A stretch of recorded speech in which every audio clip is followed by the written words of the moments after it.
this than you, maybe.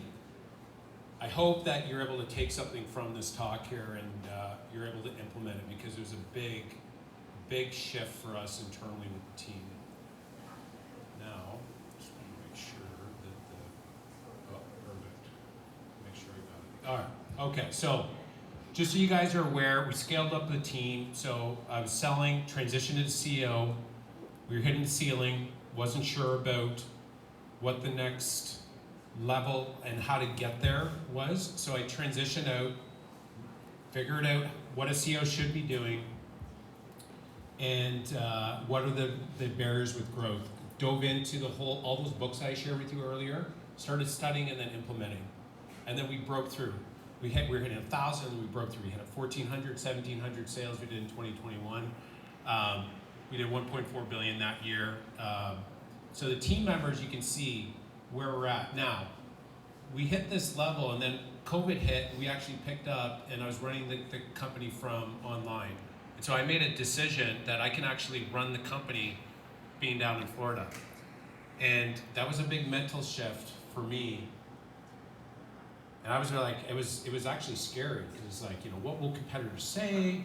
I know I can do a great job. We got great leaders, right? But we made that transition. Now, when that transition happened, I was running the team from online, flying back at least every quarter. I started looking at real estate down in Florida. And it reminded me a lot of 2008, 2009, when deals would actually cash flow. Because for us, you used to be able to drive up to Barrie, and you could find a cash flowing deal, right? And then Aurelia, and then Midland, and then Sudbury. But I couldn't find them anymore, and rent control was a really big deal. Like, you can't raise rents in Ontario. It's hard for our investors, which we work with a lot of. So when we were down there, I thought, there's a big problem in Ontario. We need a big solution. And so we started looking at the 100-unit apartment buildings down there, value add. We go in, we renovate, we sell, and you return 20% plus return. So that's where we built this other vertical of Fair's Capital. Okay, so we raise money in Canada, and we buy these big assets, and we sell them in two to 5 years. We renovate them over a period of 2 years, and we sell them. So the reason I'm sharing this with you, so we have 18 members and then just under 100. Both of these companies, what I'm about to share with you, we implement on an ongoing basis, okay? So this stuff works. I'm actively doing it, okay? This is a really good one here. So this is an example of a deal that is actually available right now. So 18.5% returns, 104 units. And we're at this point here to 100,000. We're just at the back end, but this is the type of deal that we're doing on Fair's Capital. The reason I'm sharing this with you, yes, there's some available spots. You can reach out, go on Instagram and look at it. But what I'm about to share with you is not only for a real estate team, but it's also for all other businesses. Okay? It's one of the best glue that holds a company together that I'm going to share with you. So first is the question, what are the two biggest people problems with growing companies that we face? I'm going to ask you guys this. What are the two biggest people problems with yourself that, especially if you want to grow, that you're finding? Just throw out something. Retention, yeah. Relinquishing control, yeah. What else? Training, yeah. We talked about it a little bit up here. Accountability is a big one. And the second one is communication. As you start to grow, there's a big problem there with communication and accountability. So I'm going to show you how we can fix those two problems. And here's the example. You ever play the telephone tag game, right? Telephone, you're at the dinner table with us. We have 9 kids in our family, right? So there's like 11 of us going all the way around the dinner table. By the time you get to the end, it's a different statement completely. Okay? And so that example is the reason why, as you start adding more people within your organization, communication starts to be a real problem, right? More than one, you got one-to-one communication is one thing, but as you start scaling up and you have more people, there's more complexity to it. And so this diagram here shows it in a real way. So you have one one-to-one communication, this means that you have two-way communication. So John is speaking to Sally and Sally is speaking to John. Okay, that's two-way communication. It's easy when it's one-on-one. I talk to you, you tell me, you tell me, we're in the know. But when you add one more person, it increases the complexity of communication by like 400%. So you got 1, 2, 3, 4, 5, 6. Okay, so you got 6 different ways that people can communicate to somebody. Okay, versus 2. Do you see that? And as you add one more person, 4, now you have 1, 2, 3, 4, 5, 6, 7, 8, 9, 10, 11, 12. Do you see that? So if people aren't communicating effectively, what happens then is people aren't in the know. And that's how companies become very bloated, inefficient, and they can't run very fast. Does this make sense? This is not talked about a lot, but with any sort of growing organization, if you're looking to add one more person, you have 2, you and somebody else, and you're adding one more, understanding this is really important, okay? So this is gonna lay the foundation of what I'm gonna be going over here with you. How about hiding and disengagement when it comes to your team members? You have somebody that's hiding, not really doing work, and they're not actually performing, but you're not really sure because there's no sort of accountability or open loop there with them. Like hiding team members as you start to grow can be a real thing. And then how about disengagement? You know that currently in companies, 60% of people are disengaged? That 15% of them are actively disengaged.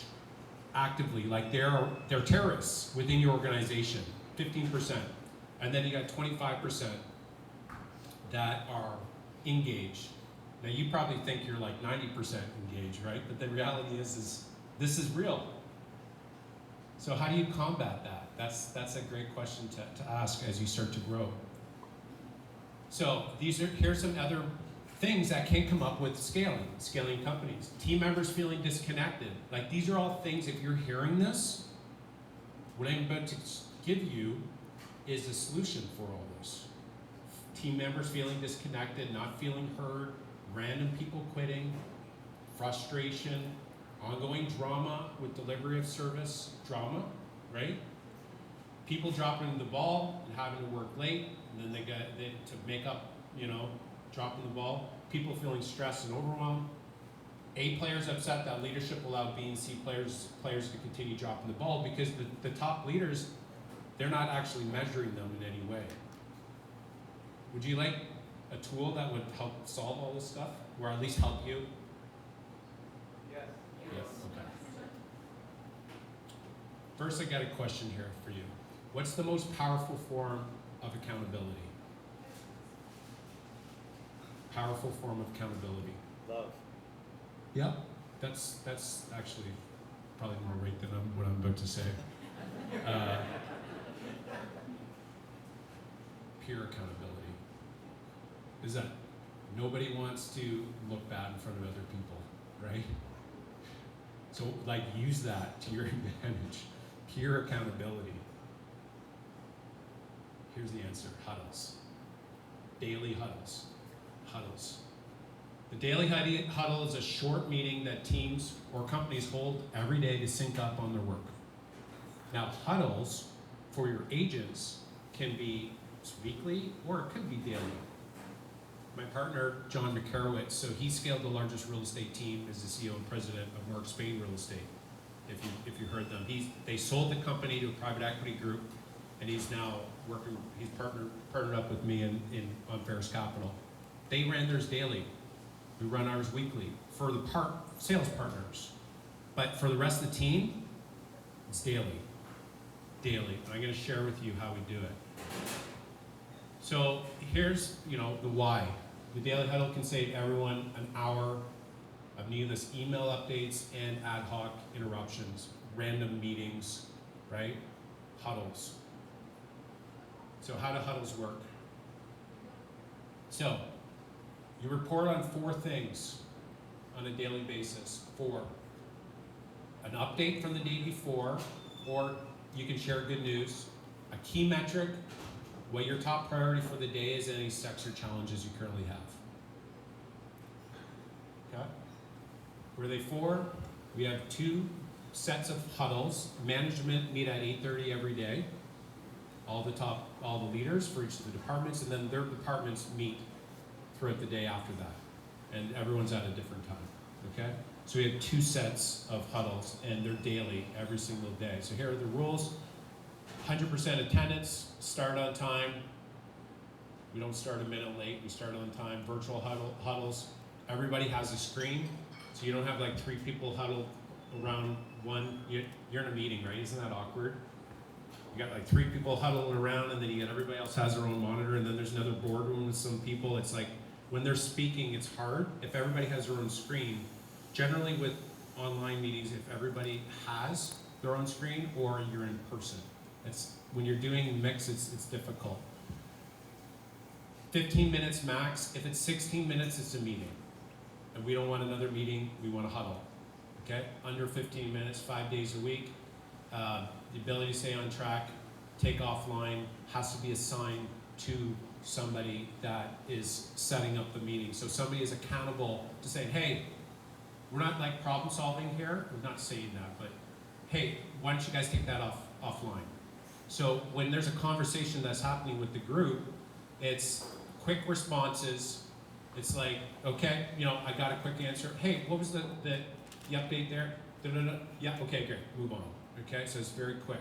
And then if there's anything that you need to go deeper, you say, hey, why don't we take that offline? And then you book an ad hoc with all the key stakeholders in that, okay? So why do they fail huddles? And they fail because of generalities. So here's a generic statement. Okay, this drives me crazy. I have a meeting with a new referral partner segment. Who's a referral partner? So that's generic. Nobody wants generic. They don't really care. It's like, how does that even mean anything to me? Why are you even telling me that? But if they say, I'm meeting with Remax Canada CEO Bob Smith at their headquarters in Toronto for 10 a.m. to discuss co-hosting a 60-person agent referral workshop in Barrie for the middle of November. That is something I can work with. I might want to attend, right? Here's some things that you were able to pull from that specific statement. Is this resonated at all? This is like gold.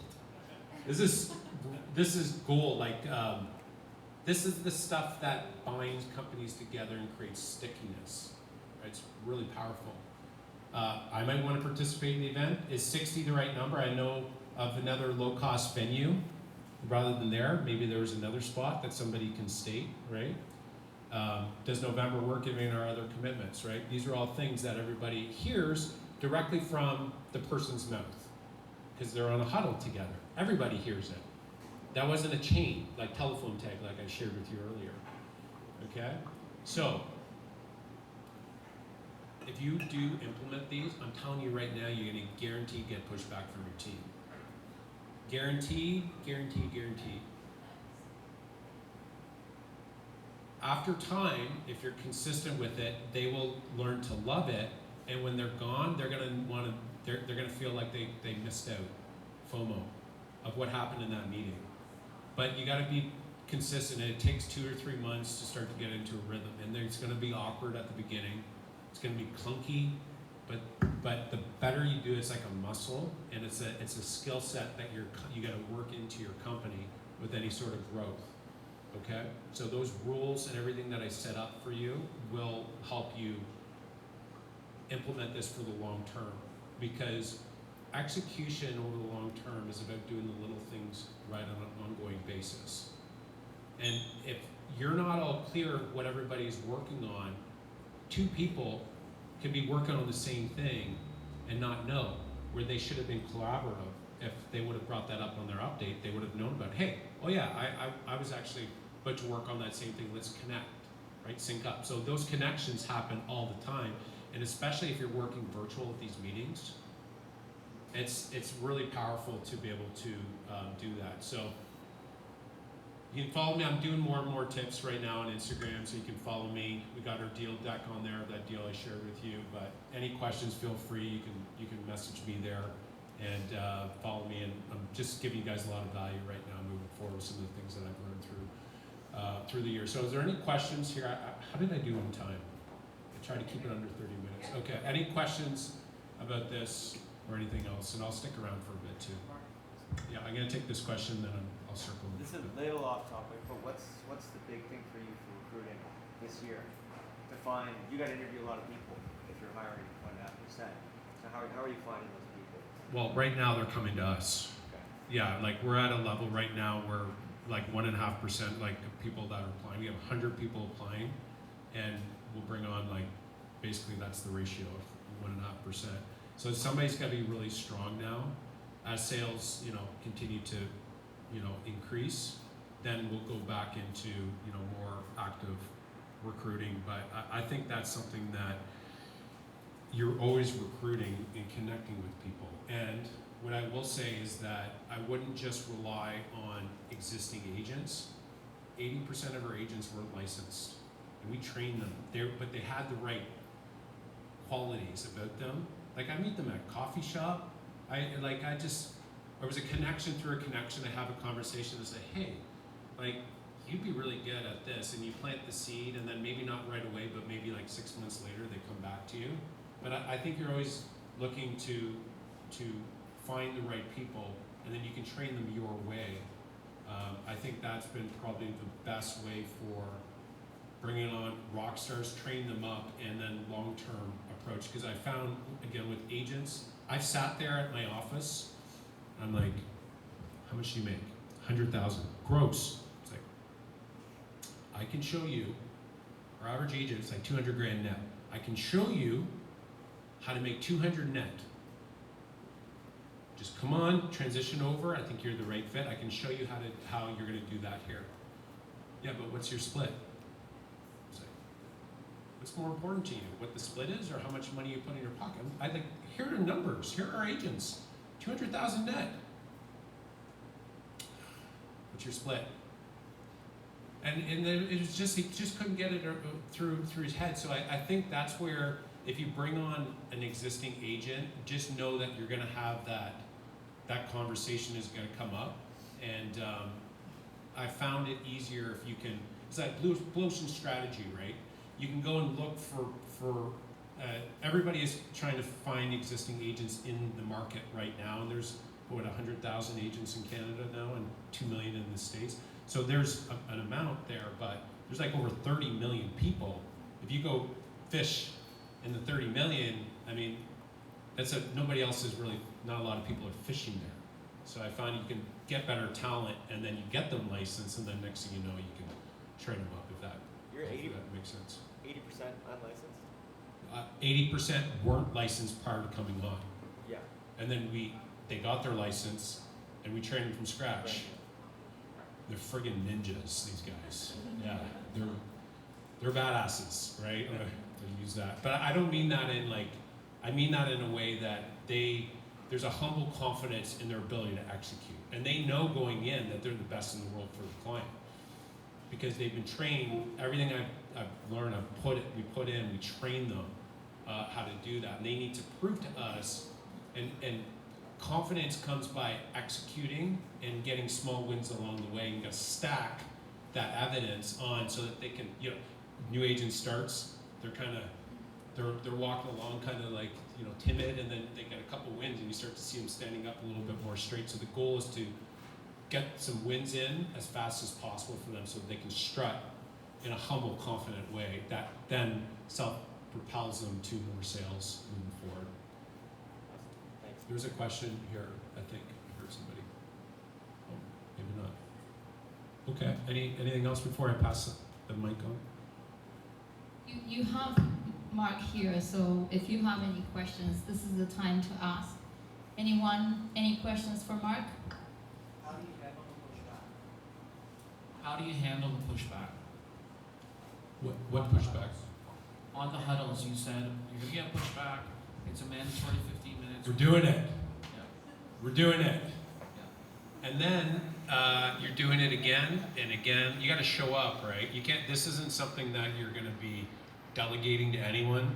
You're like, this is like a baby that needs to be nurtured. And what happens is over time, you're training them, right? So specifics, right? You're training. They push back. Oh, I'm too busy. I'm telling you, you're gonna hear it all. Too busy. I don't have time. I'd say after about 2 to 3 months, they're gonna start to be like, oh, this is pretty good. Next thing you know, you're gonna be doing it, and they're gonna be like, oh, I love these huddles. Wow, why didn't we do these earlier? It's like, right? So I think it's just about, as the leader, you know better, because this is proven, and you're doing this for the best for them. And I think that trust is really important. I mean, Ravi, you have trust with your team. If you say something is going to help and you're persistent with it, they're gonna follow you. But that's where at the beginning it's like, just trust me. Like, we're going to execute on this. This is going to be very good. It's going to actually save you time. Just trust me on this. I think you can start with that, and that'll help. Talk to me about the size of these huddles. Are they 20 people, or do you break down management team and so on and so forth? I found, so it should be I found 15 people. Anything more than that's too much. It's like, in general, it's like a minute per person, right? So if it's under 15, that's ideal, but you gotta move quick with 15 people to get through all 4 of those points for each person. If you have 2 or 3 people not show up, no reason, are they off leads or what do you do? Yeah, I'd be concerned. It's like, hey, for me, I'm more concerned if they don't show up. It's like, is everything okay? It's like, they should give you a heads up. Like, if I miss a huddle or I'm gonna miss it, I text my partner, John, now. I'll text him. It's just like, listen, I can't make it there. This is, here's where I'm at. But yeah, if 3 people just don't show up, I don't think they understand that this is a commitment we're all making, and over time they won't want to miss it. I'm telling you, they'll like it. Even this is actually even powerful for 2 people. Like, just because there's 2 people, I'd say that this will help. If you have an assistant that's serving you right now or is working with you, they will love that they got a certain time with you every day. And it's hard, right? Because we're, as an individual, it's like, I don't like commitments, right? I don't like committing at a certain time, but they'll love that, and it'll actually make you more productive as well if you have a set time every day. Hey, Mark. Sorry, I don't want to steal Kathleen's going to get something really good here, so. Just one last question. I'm going to go off topic from this, if that's okay. I just don't know if I'll be able to steal you. Yeah. I want to circle back to your beginnings, I guess. So if you can remember that far back, what would you say was the most pivotal thing? Was it just referrals, flyers, online Google ads, Facebook ads that transitioned you from getting to that 200 deals, or how did you hurdle past scaling? So what was what was one thing? The biggest tool, was it just investing in repeat and referral systems, or was it online ads? What from flyers? like a lead generation standpoint, lead generation. Yeah. I think you probably have something that you do really well that you're generating business. I think what that is for you is to go deeper in that, and with more tenacity and focus is what I'd recommend. Because what worked for us may not work for you. For me, it was originally it was newspapers. We went big in that, and then we went big in billboards and whatnot. But if somebody came in and tried to compete with us on billboards, they're going to get smoked in our market because we have all the best spots locked up, right? It's hard. It's hard to do that, and so that's where I think you got to go deep on what it is that you do. So there's not one thing. I know with the lead gen, hopefully that was helpful. Go deep on your existing item, and with any leads that come in, that you actually have someone or yourself that's actually not dropping those and you're staying on top of them. But outside of that, it's Alex Hormozzi talks about golden BBs. I don't know if you guys follow the guy at all, but instead of the silver bullet, it's a bunch of little things, and you probably do something really well right now. I'd say like go deeper on where you're currently getting business, and I think you'll do really well there. And I'll stick around here for a bit, so if there's any other questions. He will stick around. We'll take pictures. Thank you so Yeah, much, thanks. Mark. Thank you. Thank you.